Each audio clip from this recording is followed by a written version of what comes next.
서울 여의도 광역방송센터입니다. 어제 정치 분야 대정부 질문을 시작으로 나흘간의 국회 대정부 질문이 진행되고 있습니다. 더불어민주당 최고위원 고민정 의원과 함께 정치권 현안 이슈 얘기해 보겠습니다. 의원님 안녕하세요. 네, 반갑습니다. 좀 늦긴 했는데 최고위원 당선 축하드립니다. 네, 고맙습니다. 이게 전 경선 초기부터 정청래 의원과 함께 양강을 형성하면서 안정적으로 들어가셨는데 최고위원회 당원 대의원 국민들이 고민정이라는 정치인을 민주당 최고위원에 밀어 올려주신 이유 뭐라고 보고 계시나요? 야당으로서 네. 여당에 대적할 수 있는 사람으로 저를 평가해 주신 것 같고요. 그리고 이제 민주당의 미래에 투표해 주신 게 아닌가. 이제 젊은 정치인이잖아요. 네. 초선임에도 불구하고 많은 분들이 찍어 주셨던 이유는 네. 향후 5년 후, 10년 후의 민주당의 미래에 대해서 투표를 해 주신 거라고 생각하고 있습니다. 뭔가 앞으로 더 많이 하실 것 같은 뉘앙스를. 그래야죠. 일단 대정부 질문 얘기는 좀 뒤에 하고 저는 한 사람의 여성이기도 하지만 또 딸 아이의 엄마이기도 합니다. 이게 지난주 금요일 최고위원 회의 그리고 어제 월요일 최고위원 회의에서도 그 신당동 그 스토킹 피살 사건 관련해서 안타까움을 계속 표현을 하셨는데 네. 마음이 좀 많이 아프신 것 같습니다. 네, 남일이 아니라 제 일 같다는 생각이 너무 강하게 들었고요. 네. 그리고 매번 그런 사건이 터지면 정말 그 여성들 대부분 다 그럴 겁니다. 집단적 두려움과 공포에 떨게 됩니다. 네. 혹시 나한테도 그런 일이 닥치진 않을까? 내 딸아이는 괜찮을까 하는 생각이 드는 네. 거고요. 그리고 또 이런 사건이 터지면 혹시나 페미니즘 혹은 남녀 갈라치기 이런 시선으로 바라볼까봐 네. 또 스스로 자기 검열하는 것들도 있습니다. 네. 결국은 정치에서 이 문제를 풀어야 되고 네. 법적으로 안전할 수 있는 사회를 만들어줘야 되는 것입니다. 정치에서 풀어야 한다고 말씀을 하셨는데 이게 스토킹이나 이른바 디지털 성범죄 그리고 이것하고 맞물려 있는 여성 사회적 약자 상대로 한 보복 범죄 이게 처벌 법규가 없는 것도 아니고 꽤 센데 처벌 수위도 이게 계속되는 거는 뭐 때문인가? 이거 어떻게 풀 수가 있을까요? 그러면? 여러 가지 허점들이 네. 있는데요. 작년 10월에 이 스토킹 방지법이 발의가 되고 시행이 됐지만 네.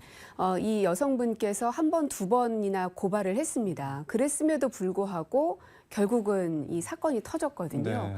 왜 그때 이 구속영장이 기각됐던가? 첫 번째 때는 아예 기각이 됐고요. 네. 두 번째 때는 구속영장 자체를 청구하지 않았습니다. 구형이 되고 나서 스토킹과 같은 이런 범죄에 대해서는 네. 즉각적으로 이 몸을 좀 구속하는 네. 것들이 있어야 되는 것 아닌가.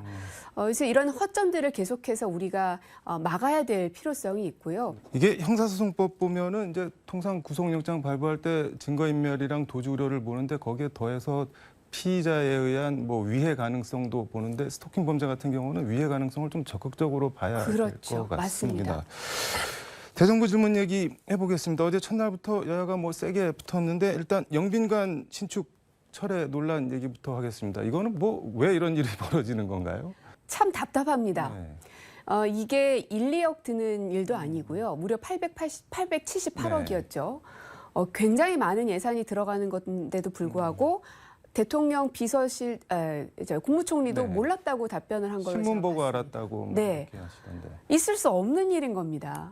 그러니까 이제 국민들이 자꾸 불안한 이유가 네. 이 대통령과 대통령의 참모들과 정부가 제대로 시스템에 의해서 굴러가고 있는가에 대한 문제 지적을 네. 계속해서 해왔던 겁니다. 근데 이것을 이제 윤석열 정부가 단순히 야당의 이 공격성 비판이다라고만 생각하시기 네. 때문에 문제가 안 풀리는 겁니다.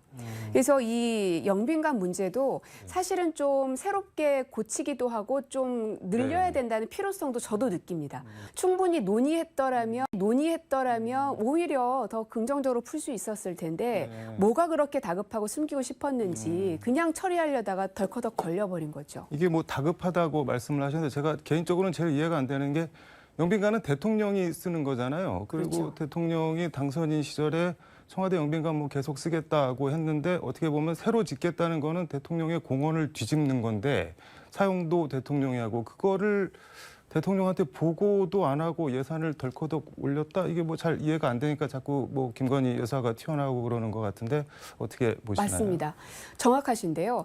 이 영빈관을 애초에는 그냥 쓰겠다고 했죠. 경호처에서 대응한 것이 개방된 청와대 영빈관을 사용하려면 경호 부담과 비용이 크다. 네. 그렇기 때문에 신축을 고민하지 않을 수 없었다라는 이제 답변이 있던데 네. 이거는 저는 직무유기한 거라고 생각합니다. 문제점을 알았다면 네. 애초부터 이 영빈관을 분리해서 개방했어야죠. 그러니까 청와대와 뭐 이제 집무실과 관저와 이런 것들은 개방하더라도 영빈관은 이렇게 분리해낼 수 있는 위치에 있습니다. 네. 처음부터 그러면은 그걸 활용할 생각이 없었던 거 아닌가요? 활용할 생각이 없었던지 네. 알면서도 대통령한테 제대로 보고하지도 않고 그냥 흘러가게 뒀던지 어쨌든 경호처도 이 문제에서 책임이 저는 되게 크다고 생각합니다.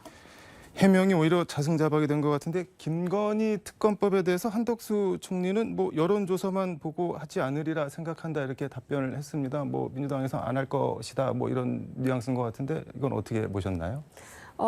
너무 희망사항을 얘기하신 것 같고요. 네. 특히나 김건희 특검법은 네. 참다 도저히 안 되겠으니 그거라도 하자라는 목소리가 네. 터져 나온 겁니다. 만약에 이 김건희 특검법에 대해서 대다수의 국민들이 네. 용납되지 않았더라면 그렇게 찬성이 많이 나올 수가 없습니다. 네. 그런데 상당수의 국민들이 찬성에 오히려 손을 들고 있거든요. 그 얘기는 검찰에서 경찰에서 충분히 수사를 하는 게 모양새가 보여졌더라면 야당이 특검법을 발의한 것에 대해서 발목 잡기라면서 오히려 저희 야당을 꾸짖었을 겁니다. 네. 그러나 보시겠지만 주가 조작이든 허위 학력 문제든 어느 것 하나 제대로 수사가 되지 않고 있는 게 국민들 눈앞에도 보이기 때문에 네. 근데 검찰과 경찰이 제대로 안 한다. 그러면 입법부로서는 그거를 방기할 수는 없는 것이죠. 한덕수 총리는 뭐 이렇게 얘기하던데 뭐 우리 검찰이 어련히 알아서 잘 하겠냐? 우리 검찰이 그 정도 공정성은 가지고 있다. 뭐 이렇게 답변을 하시던데요. 김건희 여사님께서 검찰 조사에 응하지 않는 것인지 검찰이 요구하지 않는 것인지는 알 수 없으나 네. 검찰이 요구하지 않는다면 중립성과 독립성이 스스로가 무너뜨리고 있는 것이고요. 네. 만약에 요구했는데 응하지 않는 것이라면 김건희 여사와 윤석열 대통령 스스로가 검찰 자체를 뿌리째 흔들고 있는 겁니다. 네. 어찌 보면 서로가 서로를 이 갉아먹고 있는 상황이거든요. 네. 그러니까 오해랑 딜레마를 풀기 위해서라도 특검법이 필요하다는 건데 지금 조정훈 의원이 법사위원인데 특검법 패스트트랙 반대하고 있는데 그럼 뭐 현실적으로 할 수 있는 방법이 없는 거 아닌가요? 어떻게 보면? 제가 알기로는 조정훈 의원님께서 한번 의견을 듣겠다. 그래서 몇 날 몇 시에 만나자 하고 이제 일반 국민들에게 의견을 물었던 걸로 알고 있습니다. 아마 내일 정도인가요? 이번 주 금요일 9시 반에 금요일인가요? 하신다고 예. 하더라고요. 네. 그때 이제 의견들도 들으시면서 나름의 또 판단을 하시리라는 생각이 들고요. 네. 결국은 이제 정치라는 게 서로 이렇게 논의하고 협의하는 과정이기 때문에 저는 조정훈 의원님이 충분히 그런 과정들을 거치실 것이고 저희들도 최대한 설득하려는 노력도 필요하다고 봅니다. 알겠습니다. 조정훈 의원은 내일 모시기로 했으니까 한번 자세히 좀 물어보도록 하겠습니다. 네. 이재명 대표 수사 얘기 해보겠습니다. 어제 뭐 이재명 대표 수사가 정치보복이라고 생각하냐는 질의에 한동훈 법무장관이 범죄 수사다 이렇게 딱 잘라서 얘기를 했습니다. 어떻게 보시나요? 검사 당시의 습성이 그대로 나오는 것이죠. 한동훈 장관의 이거는 범죄 수사라고 생각한다라는 것 자체가 하나의 목표 지점을 만들어 놓고 또다시 몰아가기식 수사를 하고 있는구나 하는 네. 생각이 하나 들고요. 또 하나는 그렇다면 스스로도 김건희 수사도 범죄 수사라고 규정하셔야죠. 하지만 제가 김건희 수사에 대해서 왜 소환하지 않으십니까? 네. 라고 물었을 때 끝까지 대답하지 않았었습니다.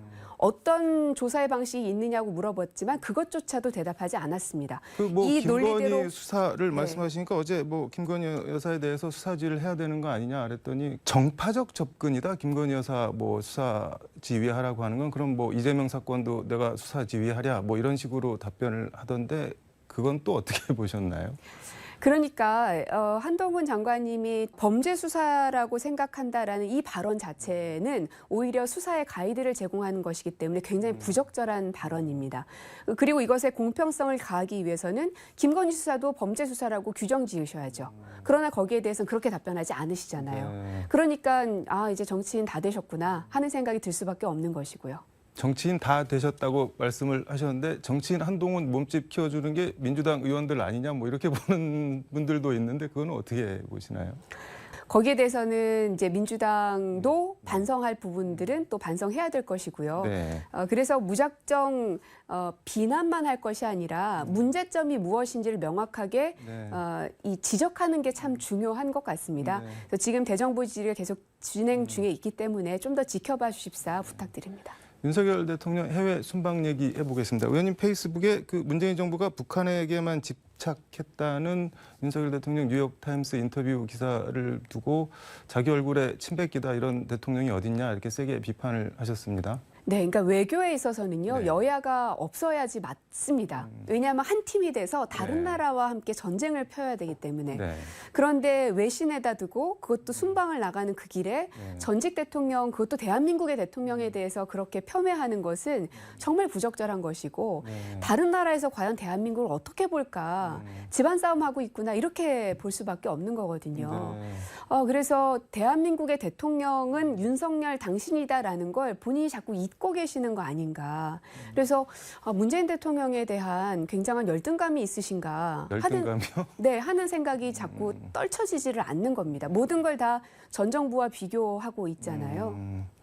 지금 웨스트민스터 홀 여기 엘리자베스 2세 여왕 관이 안치된 곳인데 여기 조문을 뭐 가려다가 뭐 취소를 했다 뭐 그런 거 갖고 논란이 아주 세게 지금 오늘 대정부 질문에서도 논의가 됐는데 이거는 뭐 조문을 한 건가요? 못 한 건가요? 그래서 기사를 보니까 네. 교통체증 때문에 결국은 못 갔다. 다른 이유가 아니라 네.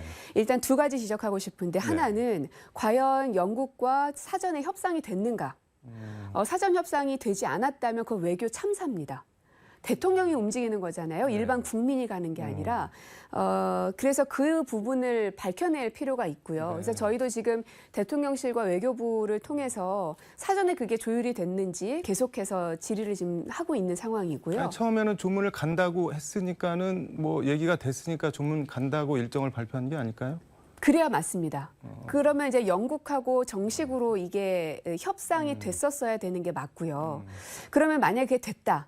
그러면 당시에는 근데 영국은 교통체증이 너무 심해가지고 네. 막혀가지고 시간 안에 도착을 못했다라고 하는 건 이것은 굉장한 이 무능함을 스스로가 증명하는 겁니다. 왜냐? 저희가 유엔 총회를 갔을 때도요. 뉴욕도 똑같이 교통체증 상습 도시입니다. 네. 그래서 그때 문재인 대통령께서는 한 3블록 정도를 걸어가셨거든요. 시간을 도저히 못 맞출 것 같아서. 네. 그러니까 마크롱 대통령도 지금 걸어갔다는 기사가 나오잖아요. 네.